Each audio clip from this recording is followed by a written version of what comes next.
That's the closing kick she has. Effortlessly. Good enough for you. She's so beautiful, and of course Mike Smith is the greatest jockey. How do you describe perfection? Why try? Let's just watch her run. Here comes Zenyatta in the center of the racetrack. She's cocky. She has it. She knows it. She comes right on by. Zenyatta suddenly two in front. This is simply poetry in motion. She can inhale the field from the far turn to the stretch. And Zenyatta on the grandstand side. When you think that she's hopelessly beaten, oh, she's too far behind, never going to make it. As soon as you think that, here she comes. So close, Zenyatta. I can't get enough of you. There are some great thoroughbred racehorses who get the attention when they go to post time. When Zenyatta comes to the racetrack with her resume at 13 for 13, she gets attention in the morning as well. TVG has garnered full attention on the Works Breeders' Cup 2009 for her final major work, which took place this morning at Hollywood Park. Welcome to Oak Tree at Santa Anita, site of the Breeders' Cup World Championships. I'm Todd Schrupp, alongside Simon Bray and Tom Amis, and because it is Zenyatta, we have team coverage for you. Obviously, we'll be taking a look at her work here on the set in the TVG studios, Christina Oliveras and Frank Lyons. Let's start with this work. Simon, you were there this morning, going 6 furlongs under Mike Smith. Yeah, it was. It was a work that was meant to be scheduled for a 1:13 6 furlongs, and here's Mike Smith with stablemate Green Cat breaking off at the 6 furlong pole. I watched this from the front side, and this is typical Zenyatta, guys. She's just sitting in behind her workmate, just idling along in about second gear. And what really impressed me when I saw her for the first time close up today was her length of stride, Frank. She is just eating up the ground, and really, like I said, she's only in second gear right now. Well, she is so ultra impressive, and you know, she's grown since last year, and she's filled out, and she's more of a racehorse now. So this will be a great test next week. Should she go in the Classic, it's going to be awfully exciting, and I think she's got every chance to win.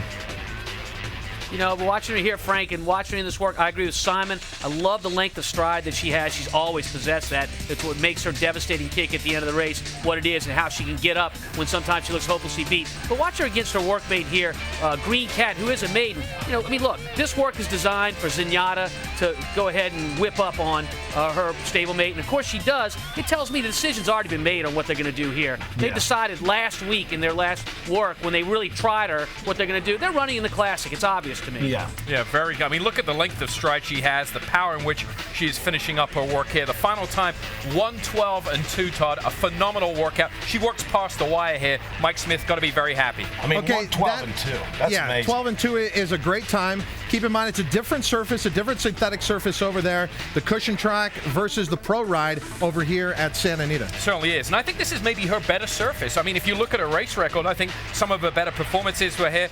And trainer John Sheriffs was very happy as she galloped by him. Right there, he is standing on the track kitchen looking over, and I saw him look over at Dottie, his wife, with a big smile and just said, look at her stride. I think what you take away from this as the novice viewer is that she looks like she's going nowhere when in fact she is posting a very sharp time there, 1:12 and 2. Okay, but it's a bit of a dog and pony show. I mean, by that I mean this. Look, Zenyatta was designed to whip up on somebody today, so we're going to take a maiden, a horse that's never won a race before, and that's who we're going to work against here, because we've already made up our minds. We want to go in the Classic. We don't want anything to dissuade us today, and so that's why they worked against the maiden. Have you talked to John Sheriffs, or you just read the tea leaves here? I read the tea leaves. As a trainer, I like to read other people's minds and what they're thinking. I think the decision was made last week in a much difficult work for her, which she also was very good at. Here's how it was posed to John Sheriffs this morning. Did you see anything in the workout that would say you should not go against the boys in the Classic? No, we'll discuss that obviously with Mr. and Mrs. Moss probably tonight. And, Okay. no, she worked well. Everything looked good. So. From the reaction to the way John Sheriffs has brought her through this 13 for 13 campaign, everything's been right on schedule. It certainly has. I think one thing we touched on this morning when I watched this work live is that she's had no physical problems for a filly that's so big. I kind of said this morning, this is a marriage made in heaven. You've got a filly that stands probably at about 16 hands as a yearling, and she has found the right home.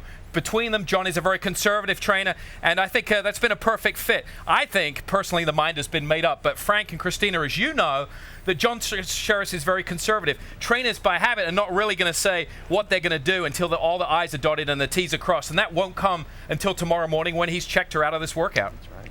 Absolutely right there, and that's because anything can happen at any moment's notice on any day. But we also had to go to jockey Mike Smith. You saw him aboard Zenyatta there this morning for the workout. We posed the million-dollar question to him as well. How did she work, and which race would he run her in if the decision was his?